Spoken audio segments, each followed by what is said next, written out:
Chapter 1. Endings and Foundations. Book 1. Student, Hogwarts Prologue. Endings May 2000. Percy is 24. Harry is 19. The war has been over for 2 years. There had been a time when Percy had longed for quiet, for solitude, for serenity. 17 years of life at the Burrow. His small room squashed between Charlie's and Ron's, mixed with 11 years boarding alongside 4 rowdy Gryffindor boys. And Percy rather believed, given the opportunity to look into the fabled mirror of Erist, that he would see an immaculately clean study. 3 eagle quills lined up on his desk, clean parchment, and ink so smooth, an expensive one merely had to think of a stroke for it to appear. Now, barely 2 years after the war, Percy has his desk, and his quills, and his ink custom-made. Shacklebolt had kindly allowed him to keep his job, over the baying of the hounds, several of whom had been members of his own family, and Percy had plenty of money to spend on his futile attempts at achieving inner peace. Now, barely 2 years after the war, his flat reverberates loudly with the silence of his own miserable, lonely existence. Now, barely 2 years after the war, Percy has nothing worth writing with his beautifully crafted quills. Now, barely 2 years after the war, Percy feels like his life has ended, because it has been 2 years since Fred died, and Percy cannot stop thinking about how it should have been him instead. Asterisk people always say that grief fades, and Percy finds to his surprise that the trite saying is true. The grief fades. Every day it becomes easier to breathe, or it would, if grief were the only emotion causing his chest to seize. Every night his nightmares fade. By now, he is used to them, and welcomes them as one may a friend whose words are harsh but necessary. On the first anniversary of Fred's death, Percy hides in his apartment the entire day, too cowardly to face his family and George's accusing eyes. But by the second anniversary, Percy does not battle with grief any longer. What people do not say is that grief is but one emotion associated with death. Death cares not for grief. It is an emotion for the living. Regret, however, regret and sorrow and guilt, those are emotions that never fade. Percy wakes on the second anniversary of his brother's death and feels hopelessly, angrily, purposefully like he has to do something before he explodes. He asks Harry, hating his cowardice. Ron sits in the other room with his weeping mother, steadily grasping George's hand. Who knew that Ron would become the stone on which the Weasley family leaned? Who would have predicted that he alone would be able to get George to say Fred's name, if only sparingly? Harry eyes him for a long second. Percy notices Hermione noticing them both, even as she chats with Ginny and Bill from across the room. He has no doubt she would be there in a second if Harry seemed to need the reinforcement. Watching Harry think, Percy is struck by how young he is, this hero, not yet 20. Part of him cannot help but wonder what Harry could possibly do now, in the epilogue to his life. 19 years old, and his greatest value already realized, his place in the history books secured. That part of him cannot help but burn, a little, when he thinks about it. 19 years old and more than Percy will ever be, by chance of birth and prophecy and destiny. The prophecy said that either I or Tom would have to kill each other, Harry says, finally. I think Dumbledore tried. I assume so anyway. Neither will live while the other survives. The entire wizarding world knows this by heart now. Percy nods and tries to look desperate. It is not difficult. But why, he insists, and tries not to notice that Ron's attention is on them too. I saw him once in the ministry. Why couldn't I have? Why couldn't I have? Why couldn't I have killed him myself? Harry's face turns abruptly sympathetic. He knows about guilt. Percy does not know that much about the boy who lived, but he knows that. No, Percy, he says gently. He seems to come to a decision, and Percy tenses, sensing the importance of this moment. He had Horcruxes. Well, there was incredibly dark magic involved, you see. We decided not to tell anyone, so that nobody could try it themselves. I'm not going to tell you now. But he split his soul in a way and protected it. Until we destroyed all of those pieces, we couldn't destroy him. Percy feels as though he is reeling. Splitting his soul, the thought is repugnant and grotesque and completely impossible. Nobody can split their soul. How can a soul be a thing to be split, to be partitioned like a fruit sliced into pieces? Harry smiles wryly. Yes, it's hard to believe. Nobody knew except Dumbledore, who somehow figured it out. So even if you tried to kill Tom that day, all that would have happened is that he would have killed you. For a brief heartbeat of a second, Percy wants to say, probably for the best, and then he squashes the urge because he is not prone to making jokes about his death at the anniversary of his brother's. The look on Harry's face indicates that Percy was not entirely successful at hiding this thought, but he cannot bring himself to care. But anyone could have destroyed those pieces, Percy persists. Harry looks distant. All but one, he says finally. But the last one required me. That's the prophecy, I think. Harry refuses to say any more, refuses to name the type of magic or provide additional details. Hermione appears at his shoulder with a sweet but steady smile, and then Percy has to give up. But buried inside him, a new feeling begins to spark, slowly at first, and then slowly warming until his stomach smolders with flames. Percy is many things, but he does not harbor any illusions about who he is, and he has never been able to give up a challenge once it has been presented. If anyone could have satisfied most of the prophecy, if there was a way it could have been different, why couldn't that anyone be him?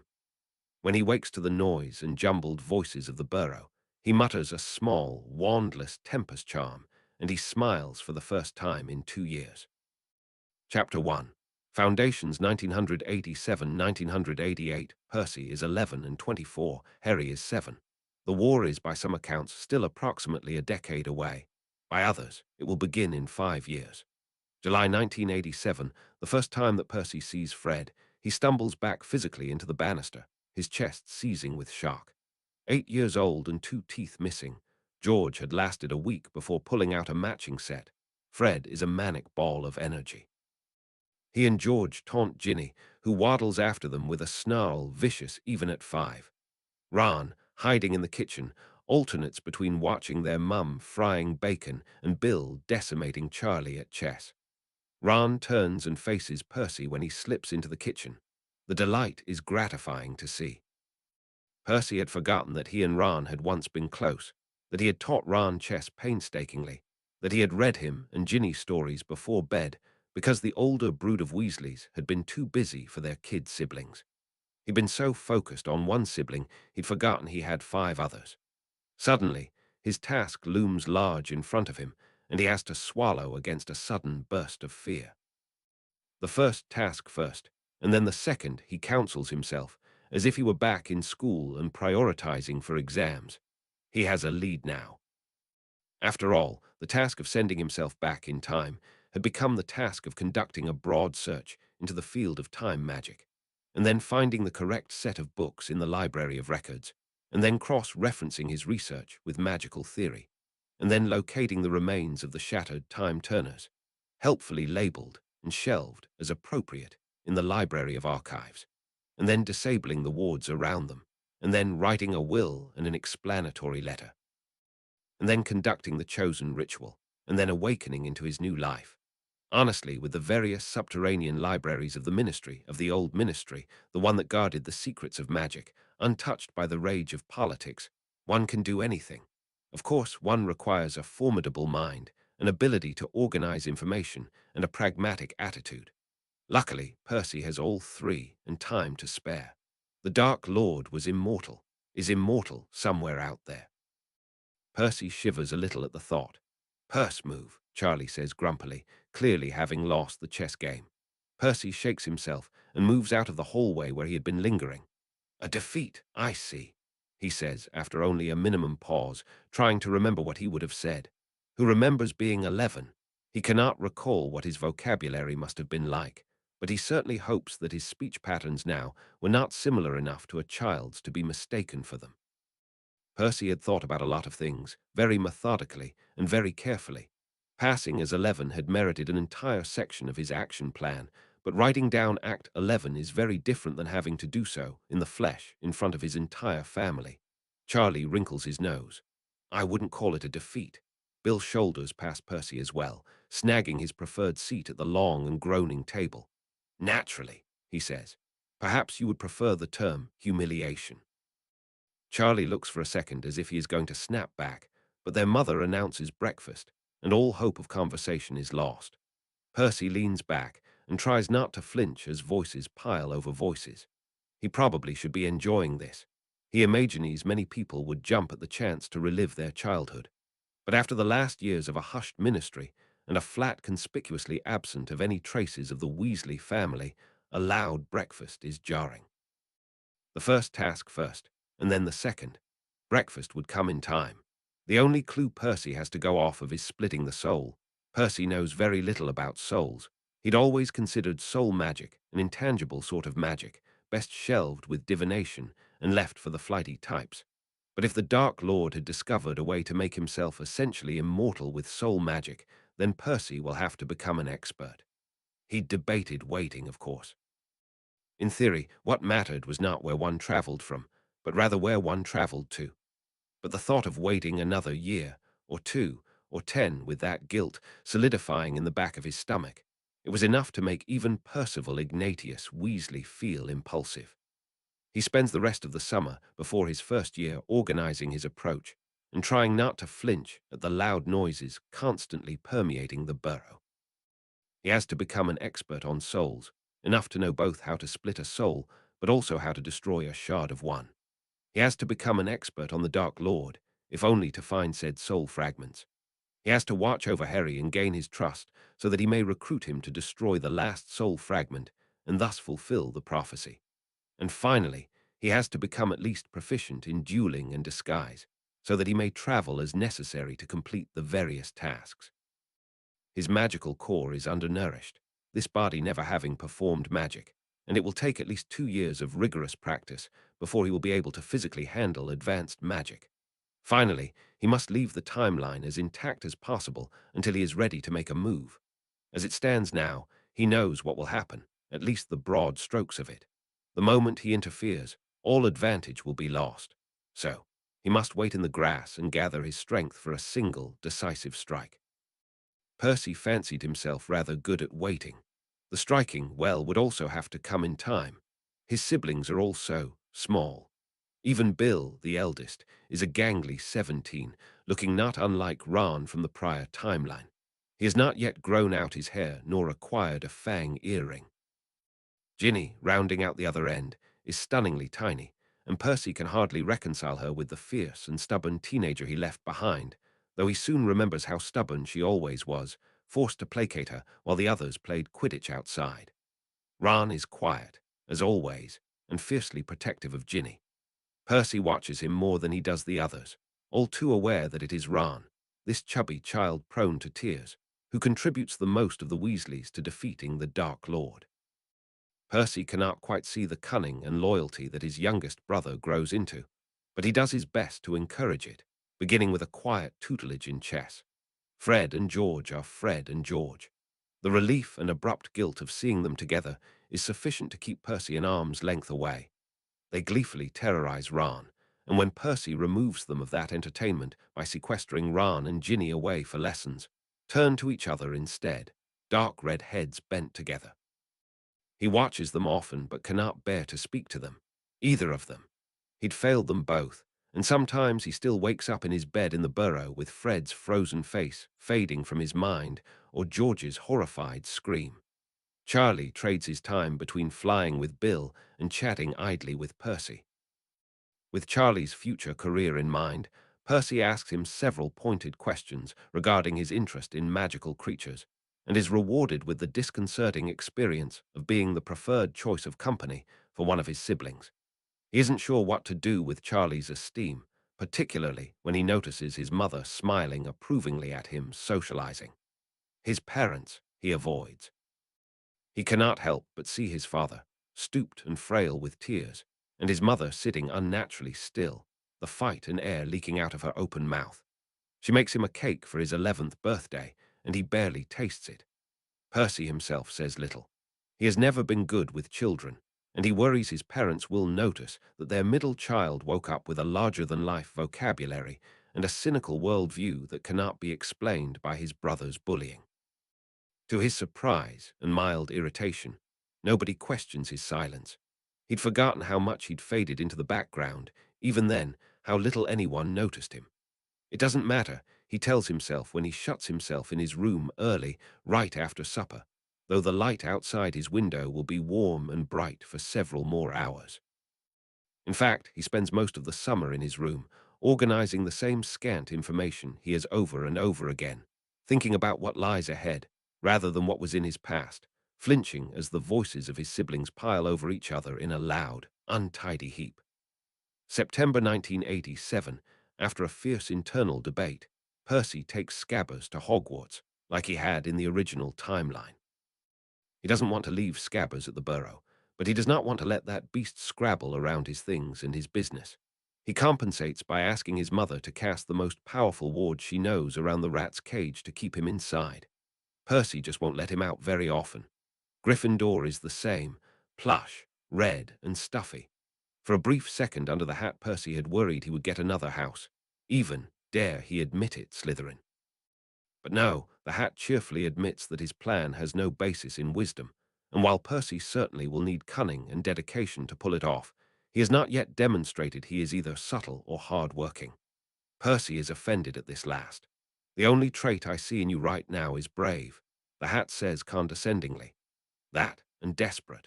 Percy lays fuming in his bed as Oliver Wood begins what will be a 7-year argument over the best Quidditch team with Alexander Jenkins.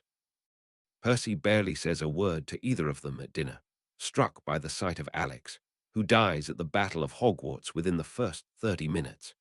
He talks instead with Andrew and Henry, neither of whom had ever taken too strongly to Percy in the original timeline, and therefore cause less of a pang to interact with in this one. Percy's cheek still smarts with the remembrance of Oliver's punch, desperately thrown upon learning of his belated reunification with his family and his part in Fred's death. He is hardly desperate, although he hopes he could be considered brave. Well, he is desperate, but he is also determined and cunning and ambitious. The long, lazy days of summer healed some of the wild fury in his heart, and he is now able to push aside most of his regret and focus on his goal. Now, he's at Hogwarts. He has everything he needs. All right, Perce. Bill at 17 is glorious. Short, ruffled hair, laughter that turns heads, tall and broad, skin unscathed, gleaming smile. Percy prefers him like this, clean-shaven and unruffled, though he knows from experience that girls seem to like Bill much better with long hair, a dragonfang earring, and a visible aura of danger that is at least half manufactured, or so Percy always uncharitably thought. He is also very much head boy material, and dropping into the unused seat next to Percy at breakfast is but another example of why. Bill, Charlie, and Percy used to have a joke that the three of them were so used to being head boy, Quidditch captain, and prefect in their own households that falling into the routine at school was easy. Percy wonders if he will be head boy in this timeline. He isn't sure whether he wants to be. Doubtlessly he'd be capable, but it may interfere with the task at hand. Bill looks around him brightly, as if eating with a lonely 11-year-old is normal. "Haven't met your yearmates yet, have you? Don't worry, friendship will come in time." He winks and leans in. "Between you and me, Perce, the lads in Gryffindor can be a bit dull." Percy has to grin at this, even for the remembrance of 7 years of those very same lads. Percy had woken early to shower and dress before his roommates, wanting some time to savor the first day of the rest of his life. "Yes, I can imagine lads like you," he says, his voice weaker than he'd like. A month of his squeaky voice had not replaced the memory of his deeper tones, and he has to forcibly repress the urge to try and speak in a lower register. He can only imagine what his brothers would have to say about that. Bill nudges him and reaches over his plate to grab a few kippers from the platter. Nasty, oily things. Percy watches with a wrinkled nose as Bill crunches them down whole. Percy has never been particularly hungry at breakfast, particularly after he graduated from Hogwarts and had to prepare it himself, so it typically is all he can do to force down some toast merely for the sake of sustenance. "You shouldn't be too stressed," he continues. Bill had always been like that, willing to doggedly continue with a conversation, no matter how awkward the subject matter. "We're very proud of you, and you'll do well here. Being part of Hogwarts doesn't mean you aren't part of the family. Charlie and I will look after you, not that you'll need it." Percy is surprised by how much this means to him and has to busy himself with pouring a cup of tea. "Thanks," he says finally. "I will see you through unscathed." He promises both the shining boy beside him and the elder mauled man from his memories. "I will protect you like you tried to protect me." Asterisk, Wingardium Leviosa, Percy repeats obediently with the class. His feather, trapped under his book, flutters in response. even though Percy's wand is stowed in his book bag.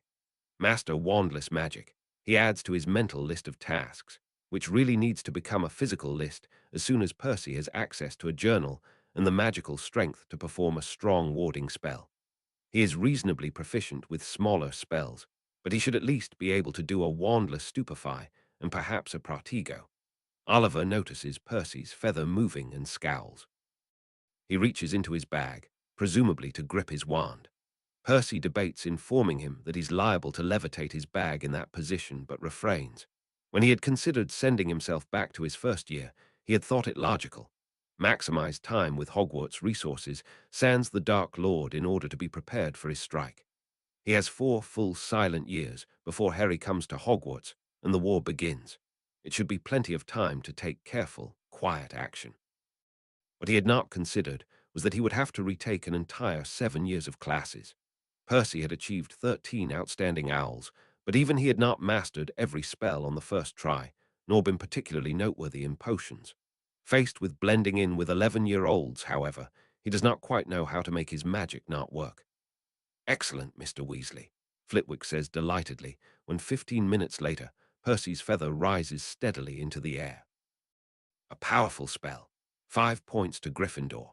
Percy smiles blandly, though he has to admit receiving the points does give him a shade of the old joy. Being praised for a levitation charm is akin to being praised for dressing himself in the morning or holding a fork at the table. These types of spells have become so instinctual to Percy that as an adult wizard, he often cast them without even realizing that his wand had moved or his mouth had formed an incantation. For the rest of the class, he practices how to make his feather wobble, how to say the spell without imbuing it with magic, how to guess what will happen when he mispronounces the word. He will have to study, it seems, and the challenge fills him with a certain sense of satisfaction. He knows almost all there is to know about the spells itself, at least those in the curriculum. He can recite their incantation, perform their gestures, and even explain the history when applicable. What he cannot do, however, is explain why the spell works the way it does. He makes small notes to himself in the margins as his classmates struggle to write down the theory of the levitation charm, several of them spilling ink on their hands like it is their first experience working with quills or taking notes in a hurry. Percy had practiced, the first time, before going to Hogwarts. His mother had taught all of his siblings to use a quill early, but she'd happily created additional handwriting exercises for him when he'd asked, setting him up at the kitchen table with a long scroll of parchment. She'd read out loud from Beedle the Bard, and he'd raced to copy all of her words as quickly as he could. "I didn't know you're a swot," Oliver says nastily as they walk out. Percy raises an eyebrow. He can't remember Oliver disliking him so much in the original timeline, although Percy had never spent much time with him due to his general disinterest in the gameplay of Quidditch, though, he admits, he enjoys watching the payoff. "Now you do," he says mildly. Oliver's scowl deepens. "Just trying to show off." The other boys look at each other uneasily. It is too early in the term to take sides. Percy does not quite know how to deal with a petulant 11-year-old and so only shrugs. Sometimes certain spells or types of magic come more easily to some people, he explains instead, figuring he will at least take the opportunity to disseminate some magical theory. It's actually quite interesting. I suggest you look into it. You'll have to find what classes or types of magic are easy for you. 5 points to Gryffindor, Professor, says Oliver, speeding up. The other boys follow after a pause where it becomes apparent that Percy is not going to respond. Act 11, he reminds himself, though it would be easier to act like a muggle. When the weekend comes, Percy welcomes it with relief. He wakes early and makes a beeline for the library, where he greets Madame Pince fondly and bags his favorite table before anyone can walk in. He does not have a journal, as he really should, but he has plenty of extra sheets of parchment, provided for free for all Hogwarts students in the front of the library and in all common rooms, and can muster up the magical strength to enchant them with a simple word-blurring charm. He'll most certainly need more advanced protection later on, but for the time being, he does not think anyone will be looking too closely at his notes.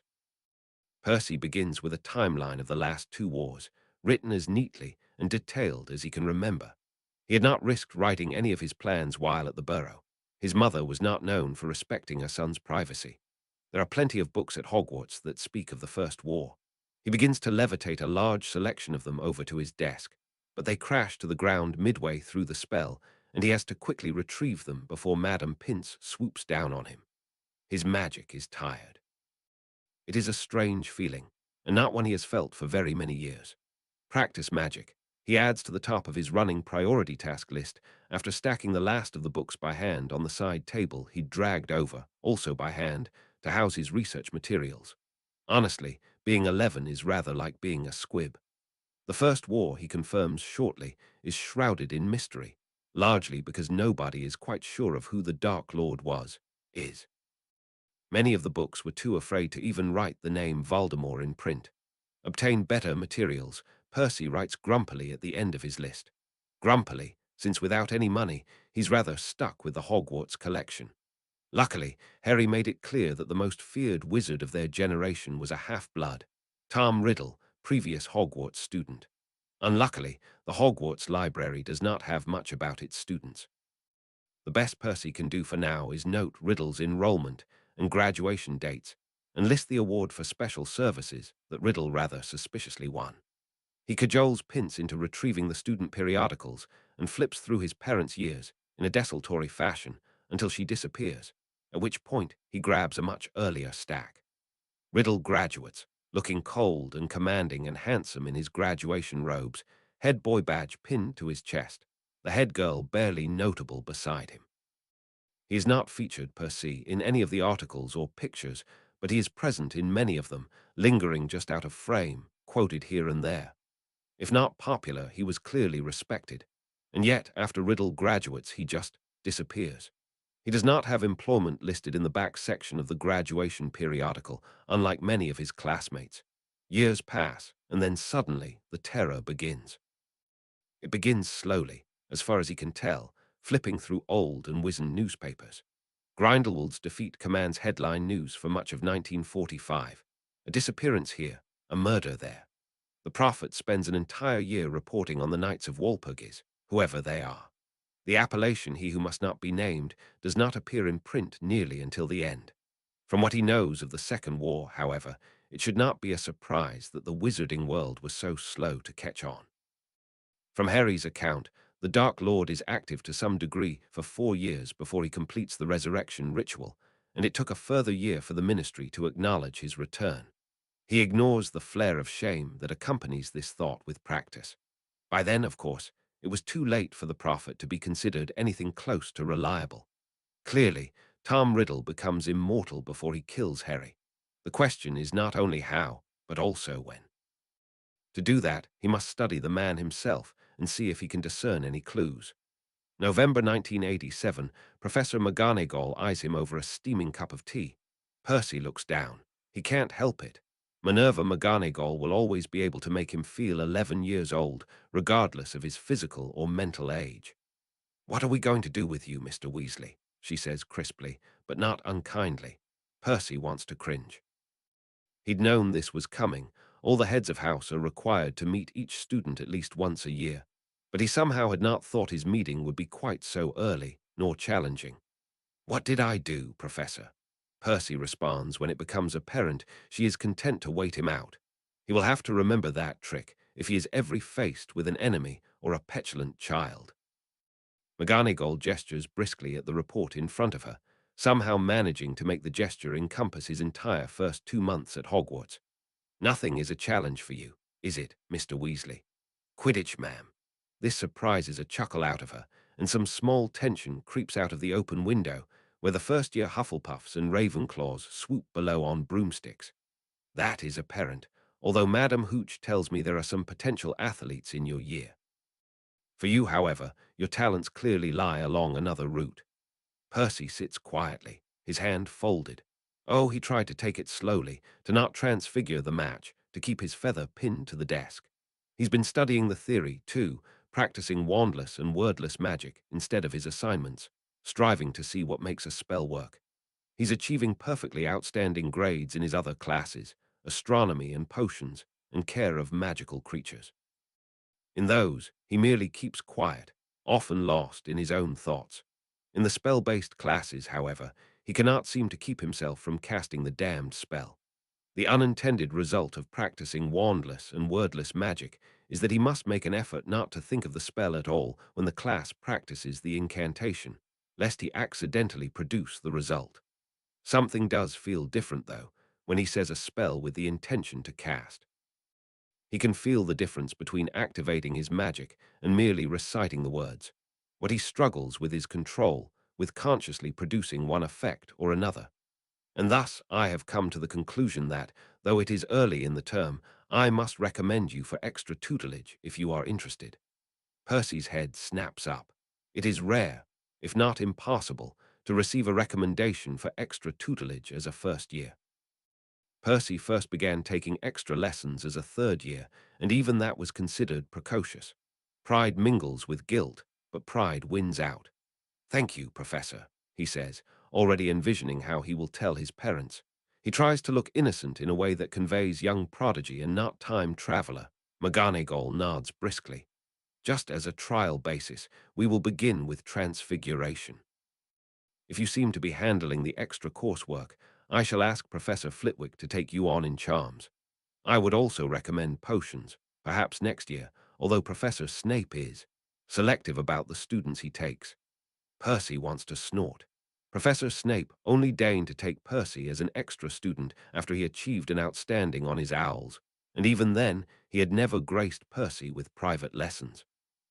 Percy had been relegated to group tutelage, wherein he sat with a bundle of other upper years, and essentially took an extra potions class a week. Although, he has to concede, that was how he began dating Penelope, so he supposes it was not entirely for naught. Professor McGonagall leans forward to give him a strict look. "When I say handling the coursework, I do not mean merely receiving good marks. Is that clear, Mr. Weasley? I expect you to take the lessons seriously, be punctual and responsible, and most importantly, continue to spend time on other activities. You are not at Hogwarts only to study. I cannot help but notice that you are not close to any of your peers. It would be more accurate to say his peers are not close with him, but Percy correctly divines the response to this comment would not be positive. "I am not very interested in playing Quidditch, but I do go to the matches," Percy says instead, hiding a scowl. He'd received this lecture during the last timeline as well. "I admit your roommates do appear to be rather interested in Quidditch, but I would encourage you to consider others as friends as well. You need not only be friends with those you live with. Consider some of the girls. I know Mariana Merriweather is rather interested in charms, for instance. Or you may look to the second years, or those from other houses. Landon Greengrass, Ravenclaw, is coming second in your year. Lastly, do not believe Quidditch is the only activity you may participate in. I know for a fact that your father was rather good at gobstones, your brother William was briefly in the chess club, and your mother was the president of the painting club her 7th year. In the first timeline, Percy had joined the chess club precisely to discourage this type of advice. He had not enjoyed it at all, though he supposed he had improved at the game. Now, he has little interest in drawing attention to himself as some sort of chess prodigy, perhaps painting. He has never painted a day in his life, and it is supposed to be rather humbling to pursue an activity in which one is not proficient. "I will join something, Professor," he promises seriously. Her lips twitch, perhaps because in his reedy 11-year-old voice, serious proclamations sound utterly ridiculous. "I am glad to hear it, Mr. Weasley. I shall see you on Monday at 7 o'clock. Asterisk children are tiresome. Percy is surprised by how much it grates on him. He hadn't really anticipated his peers posing any real obstacle to his mission. When he'd envisioned this mission, he'd rather thought he'd spend all of Hogwarts doing research. Classes and socializing he spared little thought, and yet so many hours a day are spent in the company of literal children. Both boys and girls are messy and bratty, shockingly naive, and at times seemingly clueless. However, he cannot be alone for 7 years, and so at supper, instead of sitting by himself with a book, he reaches for his courage and sits next to Mariana. As the first years still sit in an amorphous group, friendships and cliques not yet solidified, the look she gives him is curious but not hostile. His peers in this timeline do not respect academic merit any more than they did in the previous timeline, though he has to admit he hadn't been as much of a pariah last time. He cannot shake the feeling that his pretense of being 11 is somehow inappropriate. He's nearly 25. Isn't it wrong, somehow, to be befriending small children? Henry sits across. Henry is the heir to one of the old, light families, the Steeler Fellows, and one of those rare Gryffindor scions who is serious instead of careless. While Percy and Henry were not friends, Percy, in the original timeline, they often partnered up for projects.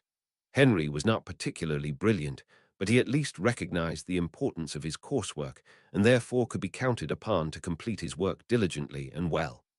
"Hallo, Mariana," he greets her ceremoniously. Mariana grins at him.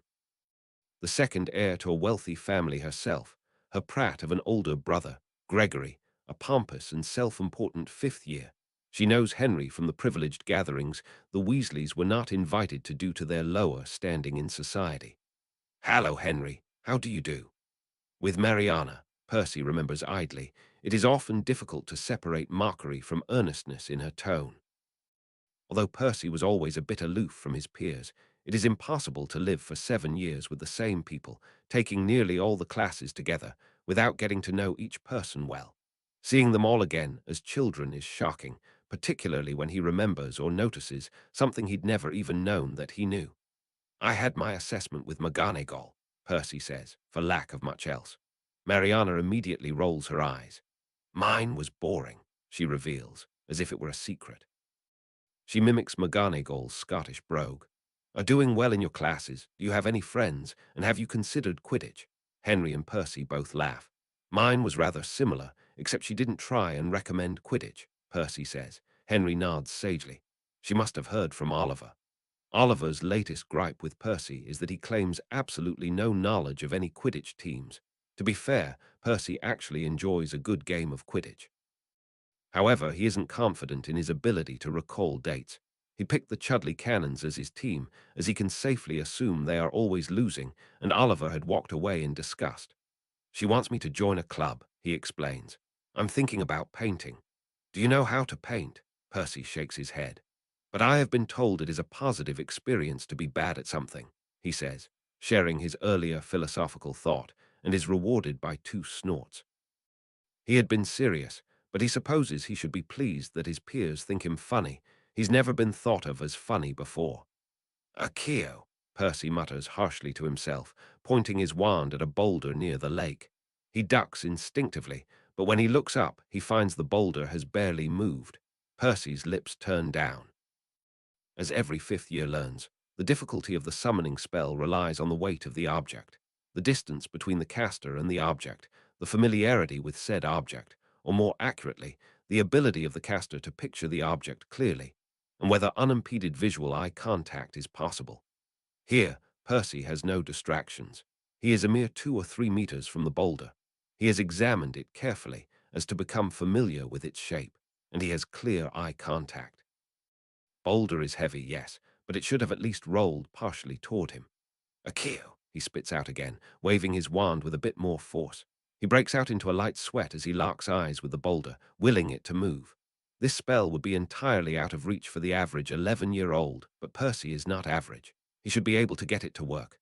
With a great feeling of frustration and rage, he points his wand again at the offending rock. A CCO boulder. Everything goes black. He wakes to the hospital wing and to the unforgiving scowl of Professor Snape. "You're a bit of an idiot, Mr. Weasley," Snape says presently, upon seeing Percy crack open his blurry eyes. "Practicing owl-level spells unsupervised near the lake, and on boulders. Did the boulder hit me, sir?" Percy asks, a bit hopefully. Snape smirks thinly. "That would require the spell to have worked, Mr. Weasley. No, I believe you merely exhausted your magical core. I have prepared you a tonic. Madame Pomfrey shall keep you here for examination for the rest of the weekend. Mr. Weasley, do try not to kill yourself practicing advanced spells. Likely they will remain out of your reach forever." Percy frowns blackly, but his irritation only seems to bring Snape additional pleasure. The professor raises an eyebrow mockingly and then sweeps away. Madame Pomfrey gives him a second to glower to himself before she swoops in, tonic in hand. "Mr. Weasley, that was incredibly stupid of you," she chides, pouring him a measured amount of the red liquid. "You are merely a first year. You have plenty of time to practice advanced magic." Percy takes the tonic without comment. Perhaps boulders were ambitious, but he's tired of feeling weak, as if his magic does not belong to him. He wants to get it under control, and the sooner, the better. Tom Riddle, he soon learns, was everything that Percy wanted. Perhaps, he admits privately, still wants to be. He is handsome and confident, the few pictures of him included in various yearbooks highlighting the cold grace of his body. Percy lingers over one featuring seventh-year Tom and a group of young men, all with Slytherin ties. Riddle makes a joke. Percy can hear it echo in his mind, cutting and witty, and the other boys laugh, angling their bodies toward him. Just before the picture resets, Riddle stares directly at the camera, and his gaze is a cold challenge. Prefect, head boy, award for special services, 13 owls, 12 newts. At some point he drops divination, and then he just disappears. It doesn't make sense to Percy. One does not rise to the top of one's year and then disappear. Riddle doesn't enter the ministry. Quick Owl to the Library of Records confirms that no ministry employee named Tom Riddle is hired at any point after Tom's graduation. He doesn't appear to graduate from any magical university that Percy can think of, though he cannot confirm that he never enrolled. Percy looks again at his academic record and muses. If he were Riddle, what career would he pursue? He joined the ministry to gain power and influence. Riddle, Percy feels almost instinctively, would want power and influence. Perhaps the ministry didn't accept Riddle half-blood. That reminds him.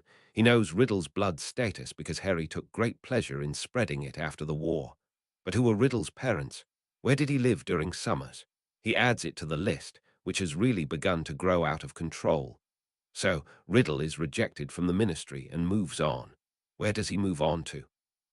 This is easy for Percy to consider, as he made a similar list his final year of school under the assumption that his father's blundering would prevent him from securing a decent position at the ministry.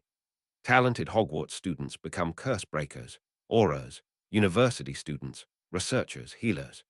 They enter the Wizengamot if their parents are wealthy and can bequeath them a seat.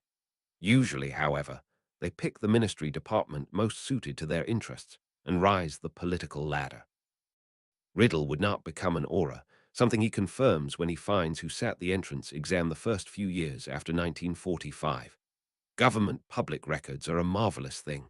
He does not appear to become a healer, though those records are not as easily accessible. Perhaps a curse breaker. Those programs are often international and expose their students to wild and fascinating branches of magic. Percy would have done it if Bill hadn't already gone that route. Riddle, he feels, would have been interested in obscure magic. That would explain where he disappeared to after Hogwarts. These foreign countries often do not hold themselves to the same standard of record keeping as does the Queen's land. Percy had wanted to do the same, if he is being honest. Perhaps if Bill and Charlie hadn't done it first, perhaps if he hadn't been so convinced that he could achieve something at the ministry. Percy hadn't applied to any of the programs he'd been interested in, but he'd kept the brochures, hidden away from everyone. Riddle wouldn't have had any family to stop him from fleeing England and making a name for himself. In a way, Percy envies him for it. December 1980, 7 lessons with McGonagall are interesting, but still rudimentary, of course. However, she enthusiastically endorses his hesitant request to learn everything about why magic works as it does. Her suggested reading list is basic, but he thinks he can ask her for a pass to the restricted section at some point. It's funny, studying magic for the second time, reading between the lines of the textbook, thinking critically about the words used and the movements required, and the patterns that he begins to see underlying every action. It makes his magic feel different. Percy is not a particularly powerful wizard, though he is rather knowledgeable. Sometimes when he casts spells now, he feels a thrumming in his body, a warmth something like the feeling of getting an answer right or basking in his parents' rare pride, a humming as something inside him clicks into place. When that happens, his spells are a bit crisper and more precise, the colors more vibrant. When that happens, he feels strong. The rest of the first term passes without much incident. He does not make anyone cry, which is an improvement over the first time around.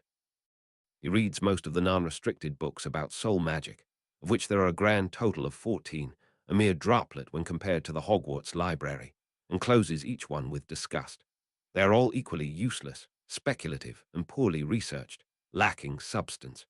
It does not occur to him that the lack of information in the Hogwarts library is intentional. Percy has not yet learned to distrust his education. He needs a way to access either the restricted section or outside resources. As McGonagall refused his last request to the restricted section on the grounds of him being too young, and funnily enough, as he lacks any money for the same reason, he finds himself momentarily stymied. And so he returns again to the scant information about Tom Riddle's life, sure in the conviction that to understand the Dark Lord, he will have to understand this cold, imperious teenager. Winter arrives with a shiver. Percy bundles up irritatedly until they can finally leave the drafty castle and go home. It will be his first Christmas in the Burrow for many years. He thinks back to the last time he sat in their shabby living room, looking at the large and glittering tree, likely the same as last year's, under a strong preservation charm. 1990, he thinks, his fourth year. After that, the Weasleys had begun to stay at Hogwarts for Christmas, perhaps because more of them were there than at home. And then, of course, Percy had walked out on his family, and he hadn't returned. The most recent Christmas in his old life had technically been at the Burrow, but George hadn't shown up, and then Ron had stormed off to get him, and then Bill and his father had gotten into a tremendous row, and Harry, Ginny, and Hermione had followed Ron, and Percy had slunk away in shame. Seeing the handmade ornaments on the tree, and the bulky presents in wrapping paper that Ginny undoubtedly picked out, she always chose green. And hearing that blasted Celestina on the radio, Percy has to take a second to himself. Percy's sweater this year is a roaring Gryffindor red, as is tradition for the first-year Weasley. The P is an ornate gold, and Bill charms it to glitter. "Congratulations again on Gryffindor," his father says when he sees the atrocity on his son's chest. "Professor McGonagall wrote to tell us that she's offered you extra lessons. Already, Percy's warm feeling is interrupted by his twin brothers snorting in unison. "Who's surprised?" says George, flapping a dismissive hand. "Perfect Percy already asking for extra lessons." Fred raises his voice to a falsetto. "Oh, Professor McGonagall, more homework. Oh, please," Percy scowls. "When you two come to Hogwarts, you would do well to focus on your homework," he lectures. "And my lessons aren't for extra homework, they're because I've already surpassed the class material." "It's very impressive," Bill says in an attempt to be placating that lands solidly in the realm of condescension. Percy glowers at him next. "Did you do any extra lessons, Bill?" Ginny asks, looking up at her favorite brother. Bill shakes his head. Percy rolls his eyes. Of course, Bill never took tutelage. He never seemed to spend a single second focusing on his schoolwork, and yet managed to achieve stellar results without blinking. "Too busy with Quidditch and all," he excuses himself. "I'm taking extra lessons with Professor Kettleburn," Charlie says. "Care of magical creatures, you know." "Sure, but that's cool," says Fred, spreading his palms. "You learn about dragons and griffins and werewolves. I'll have you know that transfiguration is very interesting." "Enough," his mother breaks in, and they all subside. It's time for lunch. The attention does not turn back to Percy for the rest of the day, particularly as Bill very magnanimously reveals he purchased presents for each sibling. Only Honeydukes candy, and nothing particularly special, but it is the first time they receive presents from someone other than their parents, and so the younger brood crowds around Bill for the rest of the day. Percy rebelliously eats a sugar quill and pretends that he's not still resentful at his eldest brother. January 1988 winter holidays are enough time to remind Percy why he'd grown tired of living at home in the first place. While he hasn't quite become inured to the sudden shock of seeing his various siblings alive and young and happy, he has recovered enough that he cannot prevent his irritation from coloring some of their interactions, rather than guilt. Even one Weasley sibling would be loud and active and chaotic, but to have 6 of them corralled in the leaning, creaking burrow.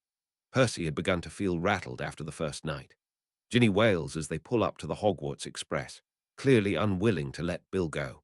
He gives her several hugs and promises to write, and she turns on Charlie next, and finally even clutches Percy's hand. He ignores how sticky her fingers are and tightens his grasp, feeling guilty for his earlier annoyance. Ginny is so small now, barely 7. She's not even Bill's age when she helps to fight a war. She's barely Percy's age, his new one, when she is possessed by a basilisk. "Ow, Percy," she cries, yanking her hand from his sudden vice grips. Why is he such an idiot? He'd ignored Ginny's attempt to tell him the first time and then completely forgotten about her possession when reconstructing the timeline. He's a terrible brother, and Ginny deserves better. More importantly, he's an idiot, because the diary that endangered Ginny was named Tom. They'd all heard the name often enough in her nightmares. Tom, like Tom Riddle. Tom, like the Dark Lord. His diary is part of his soul, Percy thinks, and he feels a sudden rush of elation. He has a clue, finally. Asterisk spring term arrives without thawing the ice on the drive to Hogwarts or the chill permeating Percy's every move. On the train, he snags a compartment with an older Ravenclaw that gives him a dismissive look and then turns to her book. He sits, staring out of the window, trying to remember everything about Ginny's possession. He didn't know much, he realizes. He'd been in sixth year at the time, preoccupied with his prefect status and his relationship with Penny and his growing unease with his family. Ginny had tried to talk to him, and he'd brushed her off, believing she was choosing her other brothers over him, as usual, and planning to reveal his secret. There had been some ridiculous rumor over Harry Potter being the heir of Slytherin, which he hadn't quite believed, but nonetheless worried him enough to encourage Ron to think critically about his relationship with the boy who lived. Then, Penny herself had been petrified, and he hadn't been able to think about much at all. The next thing he can remember is Ginny, missing, and those awful bloody words, and the thought that he was going to have to tell their mother that Ginny's skeleton was in the Chamber of Secrets. Harry had pulled some rescue stunt. Ron swore Harry slayed the basilisk with a sword, which Percy had thought at the time was clearly a lie, given no 12-year-old boy could take on a basilisk, and Percy had been summoned to the hospital wing. His parents had given him, Fred and George, a clearly abridged version, claiming Ginny had been possessed by a diary of a dark wizard and forced to free the basilisk. She'd been so small, sleeping in the hospital wing, a bruise on her cheek. Percy and the twins had sat silently by her bed for hours, not making eye contact, each thinking with shame. Why hadn't they noticed? That summer, Ginny had been quiet and withdrawn, avoiding their mother and spending hours with their father in the shed. She'd gone flying on brooms the twins finally offered her. She'd curled up in Bill's lap, and she and Ron went on long walks. Percy hadn't spent much time with her, unsure about what to say, how to apologize. His room was relatively close to Ginny, though, and he'd heard her scream and beg to Tom. The nights were the only time he felt comfortable enough to give her comfort, usually a cup of lemon ginger tea and a hesitant hug if she was crying. Had he not asked who Tom was? Did anyone else put it together? Ginny must have known. Ron, too. Definitely Harry. Had his parents known? His older brothers? Why hadn't he been told? He will make it up to her in this timeline, he vows. She may still need to be subject to the diary. It will depend on the state of the timeline by the time she reaches the appropriate age. But he will watch her and guard her and protect her from harm. In the meantime, he has something to guide his research. He fails to make headway with the Horcruxes, or even to understand more fully what they are. This rankles him. If the trio, barely educated, could find them out, he should be able to, easily. However, he is undeniably stuck. He doesn't know where Ginny obtained the diary from, only that she had begun writing in it shortly after her first year began. From the trio's exploits during the war, he concludes at least one Horcrux is probably in Gringotts. Aside from that, he really cannot say what or where any of the others would be, or even how many there are. 3, 7, and 13 are the most magically powerful numbers, so he'd bet it was one of those three, but his arithmancy is rather basic compared to what it could be. Possibly he is missing some clue. If only he knew what a Horcrux was. He needs a money-making scheme, but can't think of anything an 11-year-old would be able to do. One day, as he stares at the parchment covered in the timeline to come, he thinks again of Sirius Black, but dismisses the idea out of hand. Breaking Sirius out could have catastrophic consequences, even if the man could likely fund his entire venture, and if Percy had a good sense of his character from Harry's innumerable stories, would be just the type of reckless Gryffindor to be convinced by a time-traveling child to defeat Voldemort. Instead, he practices magic.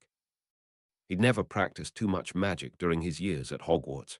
He did study, of course, enough to pass all of his exams and to be considered fairly proficient. But his command of magic barely held a candle to his command of theory, which was prodigious. To rise through the ministry, one has to pass a series of qualification exams. As with any exam in his entire life, Percy had passed easily. But he'd never quite studied for them the way he studied now, relearning the entire curriculum with 2 decades of experience, understanding why spells worked the way they did. He started with first-year spells, primarily to avoid suspicion, but found himself drawn into the theory.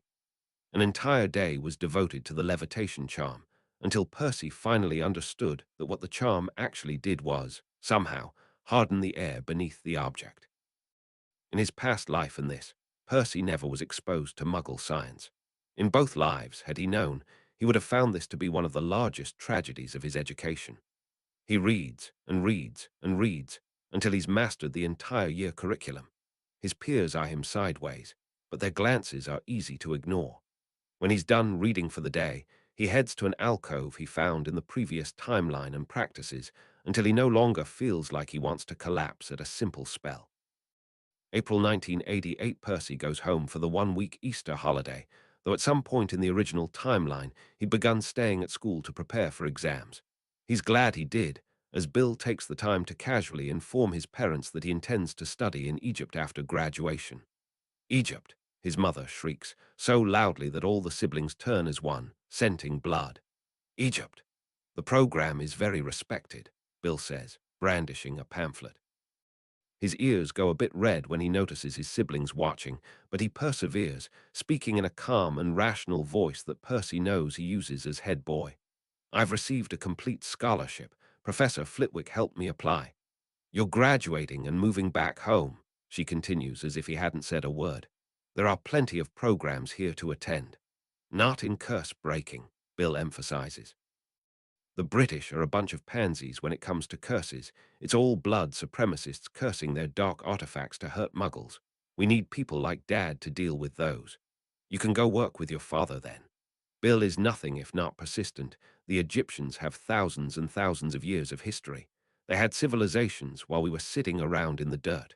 Think of what I can learn, Mum. Think of what dangers you'll face. Bill looks pleadingly at their father, who clears his throat and tries to speak up. Molly, if Professor Flitwick approves of the program. Arthur, who knows what he'll encounter in those pyramids and the tombs, and Merlin knows what else. Molly turns and looks at Bill with some finality. You're not going. I'm 17, Mum. I'm an adult and can make my own decisions. You're not throwing away your career to study skeletons in Egypt. The argument is vicious and lasts the entire holidays without a resolution. Percy stays somewhat quiet, aware of how this ends. In the original timeline, he'd supported their mother, agreeing that going to some strange and foreign country to study bizarre curses was not the proper path for a Hogwarts head boy. This had not endeared him to Bill nor Charlie, who proceeded to ignore him for their remaining shared time at Hogwarts. In this timeline, he remembers visiting Egypt with his family, how confidently Bill had led them around the pyramids and into the tombs, how well respected he'd become in the program. In this timeline, he has bigger fish to fry than his brother's rebellious streak. As a result, he's included in the war council held upon their return to Hogwarts, wherein Bill explains crisply that he's packing his bags, applying for the student visa, and will be departing soon after graduation. She'll be mad, he says unnecessarily. But we've got to go after our dreams, lads, and I cannot stay at the Burrow after graduation. This at least they are all in agreement about, though Percy distinctly remembers a time when the thought of living in the Burrow was preferable to the fear of moving out. He'd outgrown that by 13 or 14, though. You'll have to write, Charlie says earnestly. We'll miss you, won't we, Percy? He nods. Yes, please write, he adds when there is an expectant pause. Bill squints at him. You're not going to tell, are you? Percy draws himself up, affronted. Of course not. I'm surprised you're taking this so well. I would have thought you'd be on Mum's side. Percy can't be too offended at this accurate prediction of his reaction, so he shrugs and responds. Well, you're right. Egypt has a long and fascinating history. The British aren't known for their curses, really. Maybe blood magic or land magic, spells that connect to the lakes and the hills, but not curses.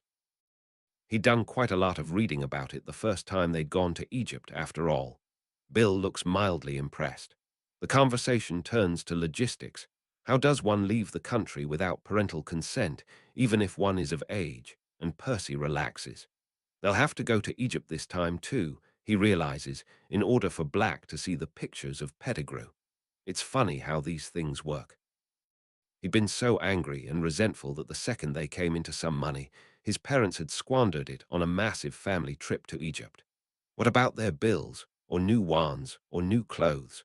The cost of the international portkeys alone had eaten up much of the winnings. But if they hadn't gone to Egypt, Black wouldn't have broken out, and everything would have been different. May 1988, how did Tom find the Chamber of Secrets? Even Percy, who attended Hogwarts at the time of its opening, does not know where it is. Percy had been head boy too. He'd done his share of wandering the castle on patrols, particularly since his 7th year coincided with the year Sirius Black broke out of Hogwarts. It still warms him, a little, to think that Dumbledore had known the threat the castle would be under and chose him of all the 7th years to be head boy, trusting the students to his care. Fred and George hadn't found the Chamber of Secrets despite finding nearly all the secret passageways. How had Riddle? Percy reads every book in the library that he can find on the chamber. While he learns quite a bit of interesting lore about the founders, he cannot find a single reference to where the actual chamber may be located. One evening, he is flipping idly through old prophets when a date jumps out at him. Tom Riddle, as it turns out, wins his award the same year as the Chamber of Secrets allegedly opened the first time. Moaning Myrtle, as it turns out, dies right around the same time. Hagrid, as it turns out, is expelled at the end of the year. Amazing what the prophet reports if one reads between the lines. Asterisk Moaning Myrtle looks at him suspiciously. Hooray you then, come to have a laugh, have you? Percy blinks at her. Why would I come all the way here to laugh at you? Myrtle laughs wetly. He eyes her and is thankful that he waterproofed his notes in advance. You know why, poor Moaning Myrtle, trapped in a toilet. How did you die, Myrtle? Percy says, getting straight to the point. He's not got the time for a ghost's histrionics. This abruptly cuts off what threatens to be quite the spectacle. Instead, Myrtle preens. Percy resists the urge to back up to drier land. Oh, you want to know how I died, she says dreamily. A horrid story, really. I was in here crying because that nasty Olive insulted my glasses, and I heard a voice, a boy, and I left the stall, and the next thing I knew, dead, Percy offers dryly in response to her meaningful pause. Dead, Myrtle confirms delightedly. I stayed on, of course, to torment Olive. Percy is startled. You damned yourself to a life of eternal lingering to torment a girl that teased you. Despite its insubstantial form, Myrtle's smile is wicked. Oh, yes. Teach that bitch to make fun of me. I don't regret it either. It gets a bit dull, and you are all horribly cruel, but it's better than being truly dead, I imagine. You are truly dead, though, Percy cannot help but point out. At once, Myrtle's entire demeanor changes. How dare you, you nasty boy? You just want to rub it in, don't you? Don't you know that I am a ghost, and we are not truly dead, we are lingering? First of all, I already used the word lingering, so obviously I know something about ghosts, Percy snaps back. Secondly, you are dead by every metric. You don't breathe, you don't do magic, you don't age. Your soul, he stops. What happens to your soul when you are a ghost? This placates Myrtle, and she turns thoughtful. I've discussed this a few times with Anthony, the fat friar. He thinks the soul departs, but a shade of us remains. The same thing that gets put into all of those portraits. Except they have to be painted by somebody, and we create ourselves. There's power in a dying wish, you know.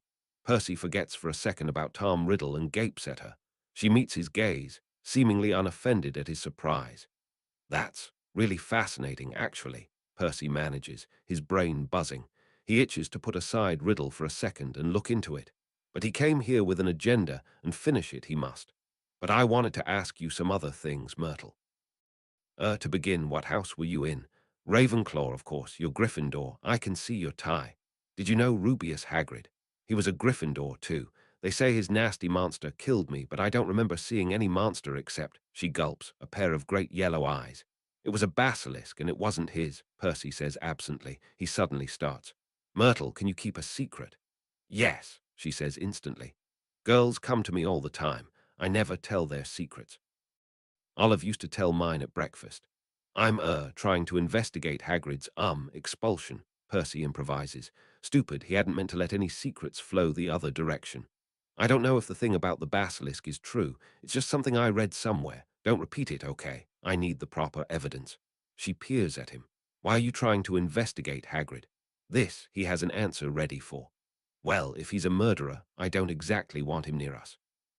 If he's not, then he should be allowed to finish his education. Education is important, you know that. Yes, Myrtle says wistfully.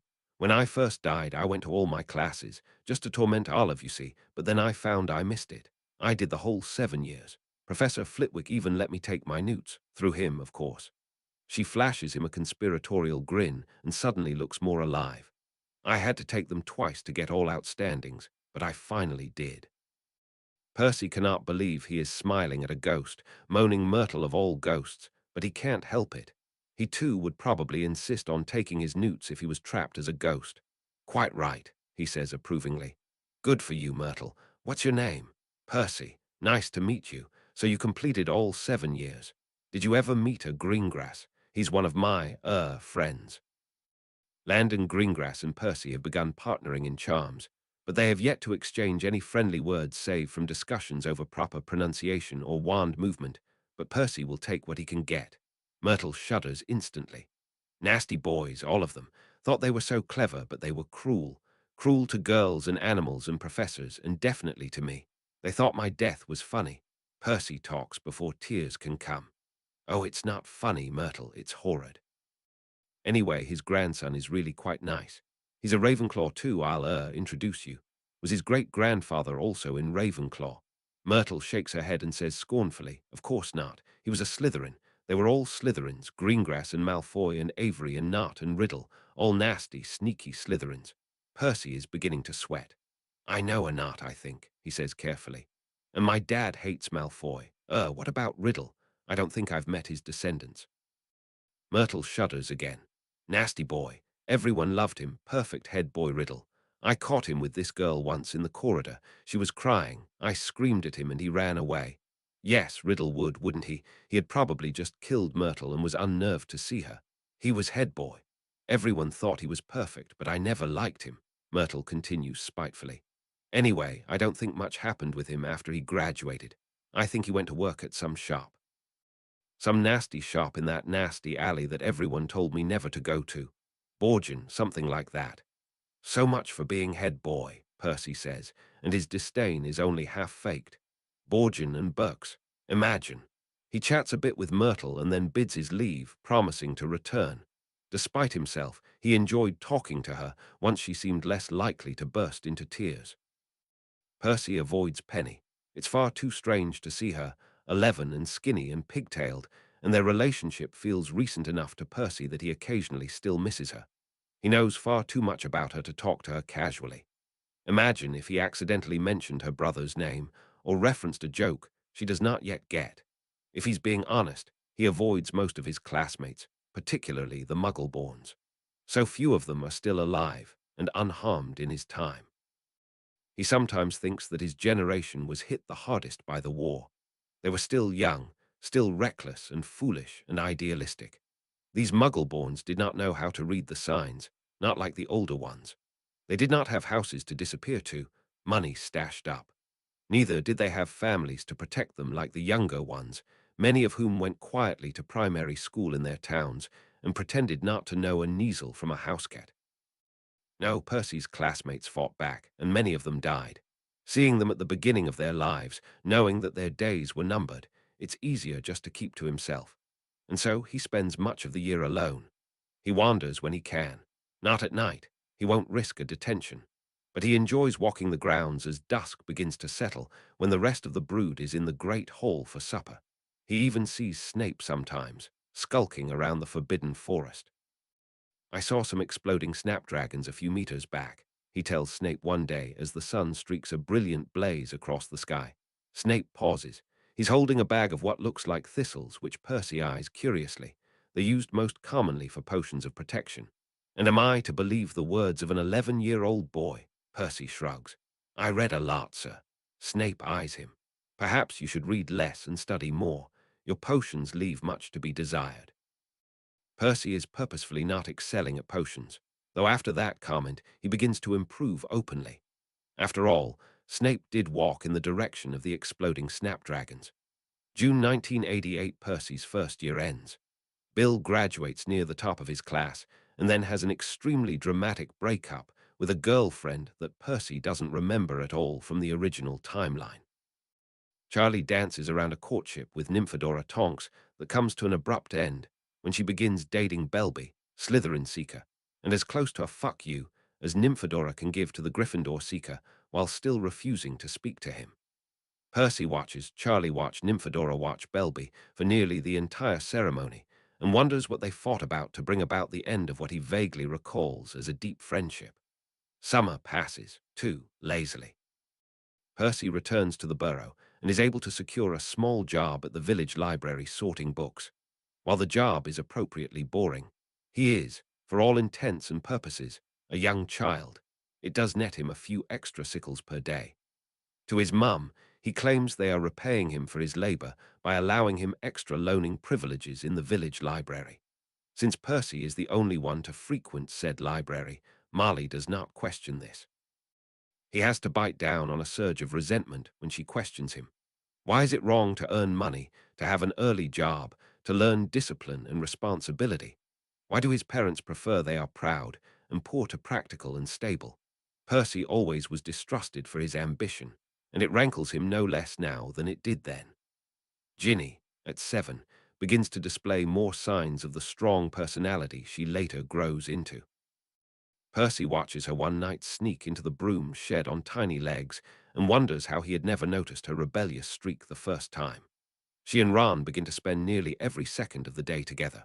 While they had always been close, they now disappear into the field behind the burrow and return at the end of the day, caked with mud and giggling together.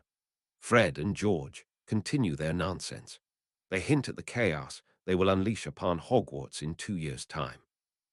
Percy gives them a wide berth, largely for his own safety, though the occasional pang of guilt still troubles him.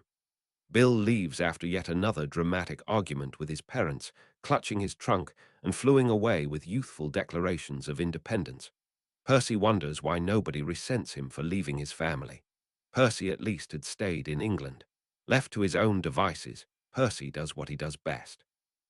He rereads the same books about the Dark Lord's rise to power, about James and Lily Potter, about the Fidelius charm, about Albus Dumbledore. Arthur catches him with one of the books that he'd checked out once, but seems to accept Percy's claim that it's for his history of magic essay. The lack of progress is frustrating, but Percy is disciplined. Perhaps it had been a mistake to twist back to 11. Perhaps he should have skipped right to 15 or 16. Percy had believed he'd need the extra years to prepare himself, which he still believes. He hadn't anticipated that his young age would be such an impediment when it came to obtaining information. For instance, he knows that Tom Riddle worked at Borgin and Burke's. He has a suspicion that Riddle steals or buys something, but he has no way to tell. He can hardly access the Aura records or contact the owner of the shop. He's 11, 12 in August. He knows there is more advanced soul magic. He's learned enough about the various common applications to see the shape of the information that he's missing. Even healing magic is barely covered in the accessible section of the Hogwarts library.